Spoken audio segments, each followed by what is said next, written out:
یہ منافق کون ہے؟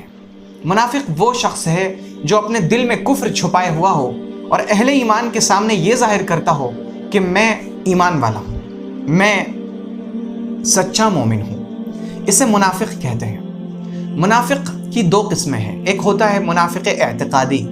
منافق اعتقادی جس نے اپنے دل میں کفر چھپا رکھا ہو، اور دوسرے منافق کی جو دوسری قسم ہے وہ ہے منافق عملی، یعنی وہ شخص جو اپنے عقیدے سے، اپنے اعتقاد سے تو منافق نہیں، اس نے اپنے دل میں کفر چھپا کر نہیں رکھا ہے، لیکن اس کے اندر جو عادتیں ہیں، اس کے جو اعمال ہیں وہ منافقوں کے اعمال جیسے ہیں۔ یعنی جس طرح کے اعمال منافق اعتقادی کرتے ہیں اسی طرح کا عمل یہ شخص بھی کرتا ہے، تو یہ اعتقادی منافق تو نہیں ہوا، یہ عملی منافق ہے۔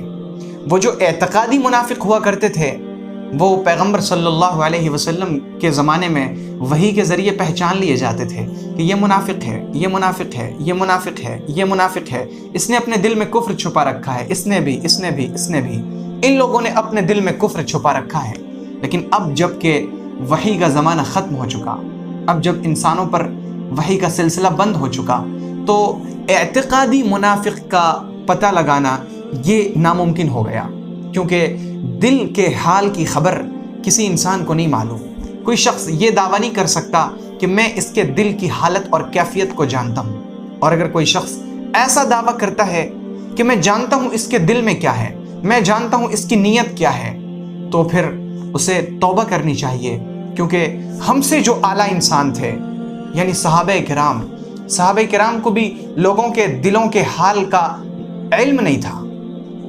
جب حضرت اسامہ ابن زید رضی اللہ تعالی عنہ ایک جنگ کے دوران انہوں نے ایک شخص پر تلوار اٹھائی، تو جب انہوں نے تلوار اٹھائی تو اس نے چیخ کر کہا اشہد ان لا الہ الا اللہ وان محمدا عبدہ ورسولہ، میں ایمان لاتا ہوں، میں مومن ہوں، مجھے قتل مت کرو۔ انہوں نے سوچا کہ اس شخص نے تو صرف قتل ہونے سے بچنے کے لیے کلمہ پڑھا ہے، انہوں نے تلوار اٹھائی اور اس کی گردن کو تن سے جدا کر دیا، لیکن ان کے دل میں کہیں نہ کہیں بے چینی اور اضطراب کی کیفیت پیدا ہو گئی۔ یہ پیغمبر صلی اللہ علیہ وسلم کے پاس تشریف لائے اور انہوں نے کہا یا رسول اللہ، معاملہ ایسا ہوا کہ میں ایک کافر کو قتل کر رہا تھا، لیکن اس نے چیخ کر کلمہ پڑھ لیا، پھر بھی میں نے اسے قتل کر دیا، کیونکہ اس نے جو کلمہ پڑھا تھا مجھے لگتا ہے کہ اس نے اپنی جان بچانے کے لیے کلمہ پڑھا تھا۔ پیغمبر صلی اللہ علیہ وسلم نے جب یہ سنا تو آپ علیہ الصلاۃ والسلام کے چہرے پر غصہ کے آثار ظاہر ہو گئے، اور آپ نے فرمایا اسامہ ہلا شققت قلبہ، ہلا شققت قلبہ، اے اسامہ کیا تم نے اس کا دل چیر کر دیکھا تھا؟ کیا تم نے اس کا دل چیر کر دیکھا تھا کہ اس کے دل میں کیا ہے؟ اس نے جان بچانے کے لیے کلمہ پڑھا ہے یا اس نے سچے دل سے کلمہ پڑھا ہے؟ تو جو صحابہ کرام تھے انہیں بھی دوسروں کے دل کے حال کی خبر نہیں تھی، وہی جانتے تھے کہ اس کے دل میں کیا ہے، اس کے دل میں کیا ہے، اس کے دل میں کیا ہے۔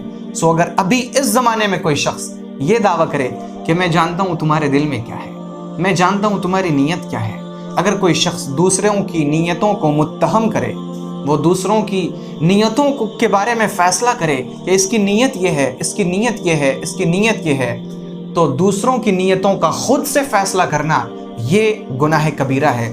اللہ رب العزت سے اس شخص کو توبہ کرنی چاہیے کہ میں دوسروں کی نیتوں پر شک کیسے کر رہا ہوں، اور میں دوسروں کی نیتوں کا فیصلہ کیسے کر رہا ہوں۔ دوسروں کی نیت کا تعلق عالم غیب سے ہے، میرے دل میں کیا ہے آپ نہیں سمجھ سکتے، آپ نہیں جان سکتے۔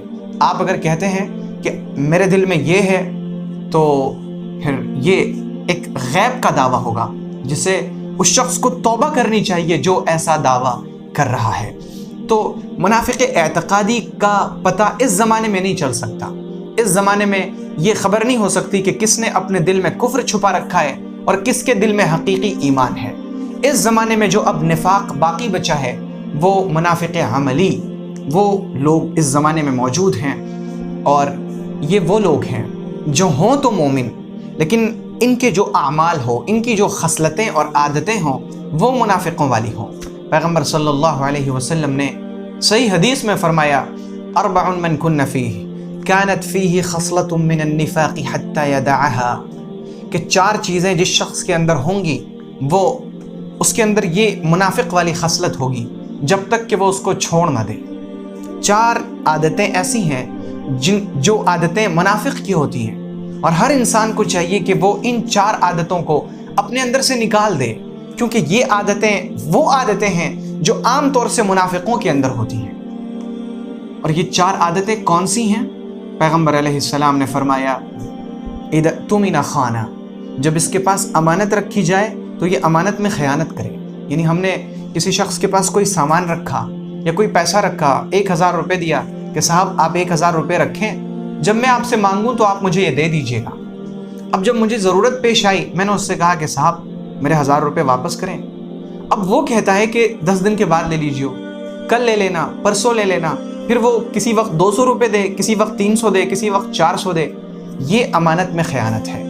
امانت کا تقاضا یہ ہے کہ جو چیز امانت رکھی جائے اسے ہو بہو ویسے ہی رکھ دیا جائے، اس کے اندر کسی طرح کی تبدیلی، اس کا کسی بھی طرح سے استعمال نہ کیا جائے۔ ہاں، اگر کسی شخص نے میرے پاس امانت رکھی اور مجھے اس کی ضرورت ہے، تو پھر اسی وقت جب امانت رکھی جا رہی ہے تبھی ہم پوچھ لیں کہ صاحب میں آپ کے اس پیسے کو استعمال کر سکتا ہوں؟ اگر آپ اجازت دیں تو میں استعمال کر لوں۔ آپ جب مجھ سے یہ پیسہ مانگیں گے تو میں آپ کو واپس کر دوں گا۔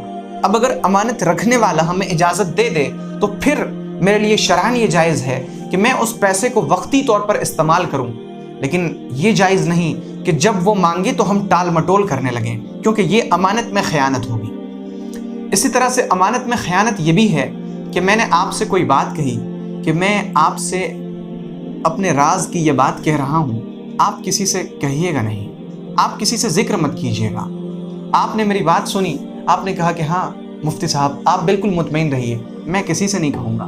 پھر آپ فلاں کے پاس گئے، فلاں کے پاس گئے، فلاں سے ملے، اور آپ نے میری کہی ہوئی بات ان کے سامنے نقل کر دی، تو یہ گویا کہ میری وہ بات جو آپ کے پاس امانت تھی آپ نے اس میں خیانت کر دی۔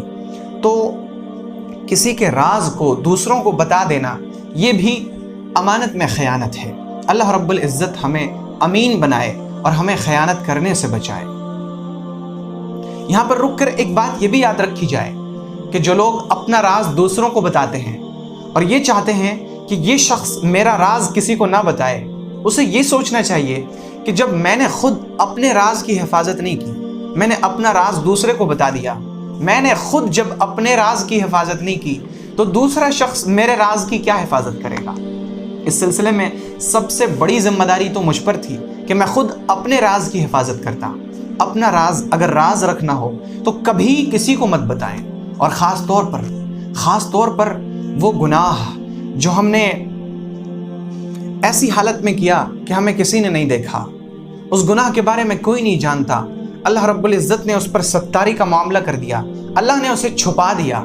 آپ کبھی بھی کسی سے بھی اس کا تذکرہ مت کیجیے، کبھی اپنے گناہ کے بارے میں اپنے کسی دوست کو، اپنے کسی بھائی کو، اپنی بیوی کو، یا آپ عورت ہیں تو اپنے شوہر کو، اپنے بال بچے کو، اپنی ماں کو، اپنے باپ کو، کسی کو بھی اپنے اس گناہ کے بارے میں ہرگز مت بتائیں جو گناہ آپ نے اس حال میں کیا ہو کہ اللہ تعالیٰ نے آپ پر اور آپ کے گناہ پر پردہ پوشی فرما دی ہو، کیونکہ اللہ تعالیٰ ستار ہے۔ اللہ تعالیٰ بندوں کے عیب دوسرے بندوں کو نہیں بتاتا، اللہ پردہ پوشی کرنے والا ہے۔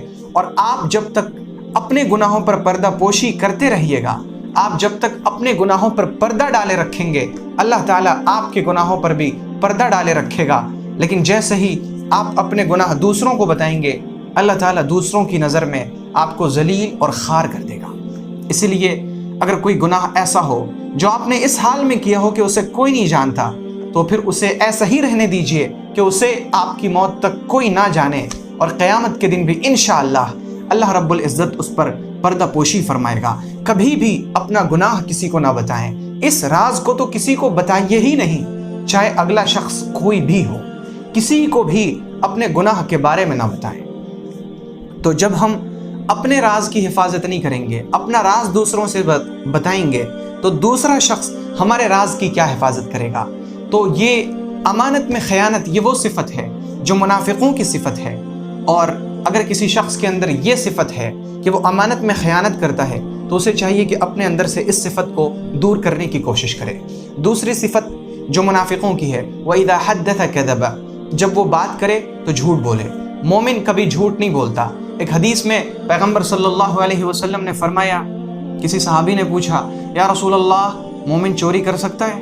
حضور نے فرمایا ہاں کر سکتا ہے. اس نے پوچھا یا رسول اللہ مومن زنا کر سکتا ہے؟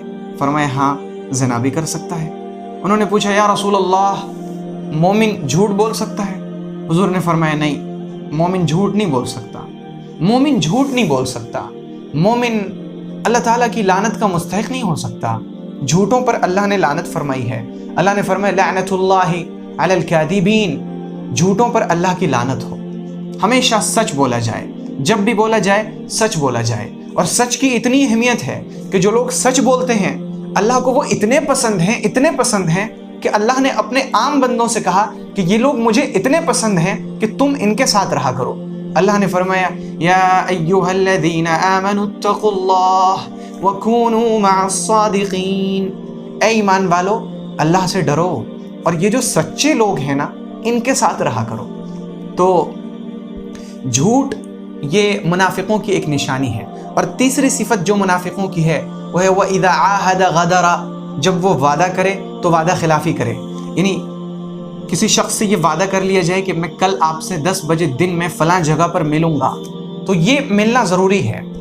اب وعدہ خلافی کرنا, بول کر ملاقات نہیں کرنا, کسی سے کہنا کہ میں آپ کو آدھے گھنٹے میں فون کر رہا ہوں اور پھر فون نہ کرنا, جان بوجھ کر وعدے کو توڑنا, یہ منافقوں کی خصلت ہے, منافقوں کی نشانی ہے. اگر ہم میں سے کسی شخص کے اندر یہ نشانی ہو تو اسے چاہیے کہ اپنے اندر سے اس صفت کو دور کرنے کی کوشش کرے. ہاں اگر بھول ہو جائے, ہم نے کسی سے وعدہ کیا, سب سے پہلی چیز جو ہم پر واجب ہوتی ہے وہ یہ کہ ہم نے اگر کسی سے وعدہ کیا ہے تو اسے یاد رکھیں. اپنے وعدے کو یاد رکھنا یہ بھی تو واجب ہے, اور جب ہم وعدے کو یاد رکھیں گے تو اس وعدے کو پورا کریں گے. لیکن اگر وعدہ ہم بھول گئے تو پھر بھول چوک انسان کی فطرت ہے, اللہ اسے معاف فرمائے گا. آپ نے جس سے وعدہ کیا ہے اس سے بھی معافی مانگ لیجیے.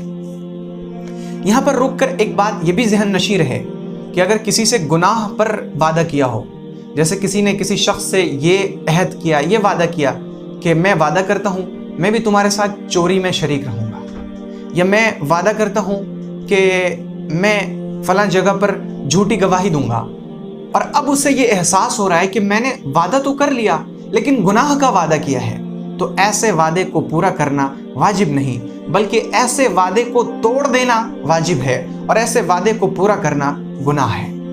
جیسے اگر دو غیر محرم, ایک لڑکا اور ایک لڑکی, یہ دو غیر محرم آپس میں یہ وعدہ کریں کہ ہم لوگ فلاں جگہ پر ملاقات کریں گے, تو یہ جو ان کی ملاقات کا یہ وعدہ ہے یہ ایک حرام چیز کا وعدہ ہے.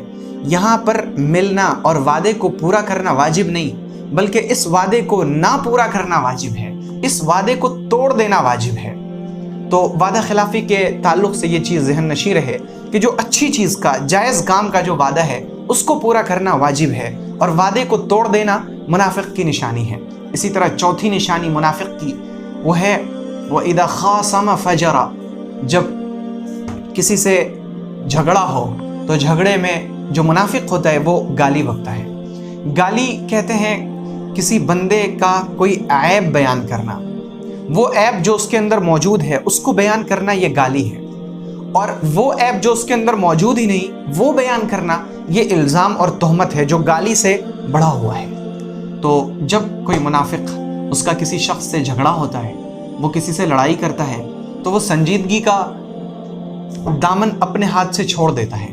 پھر وہ سنجیدگی سے گفتگو نہیں کرتا, وہ ادھر ادھر سے عیب نکالتا ہے, وہ ایسی باتیں کہتا ہے جس سے انسان مجروح ہو جائے, وہ انسان کی عزت پر حملہ کرتا ہے, اس کی آبرو پر, اس کی ماں پر, بہن پر, بھائیوں پر, اس کے خاندان پر, اس کے سماج پر, اس کے گاؤں پر, اس کے محلے پر, اس کی بستی پر, ان پر حملہ کرتا ہے. یہ منافقت کی نشانی ہے. اور اگر کوئی شخص جھگڑے میں گالی بکے تو پھر سمجھ لیا جائے کہ یہ شخص منافق ہے, اس کے اندر منافقت کی ایک خصلت ہے, اور یہ اس وقت تک پیغمبر صلی اللہ علیہ وسلم کے فرمان کے مطابق منافق رہے گا جب تک کہ اس کے اندر سے یہ خصلت ختم نہ ہو جائے. تو انسان کو چاہیے کہ اپنے اندر سے اس خصلت کو دور کرے اگر اس کے اندر یہ خصلت موجود ہو. اگر آپ کو یہ ویڈیو پسند آئی ہو تو ویڈیو کو لائک کریں اور شیئر کریں.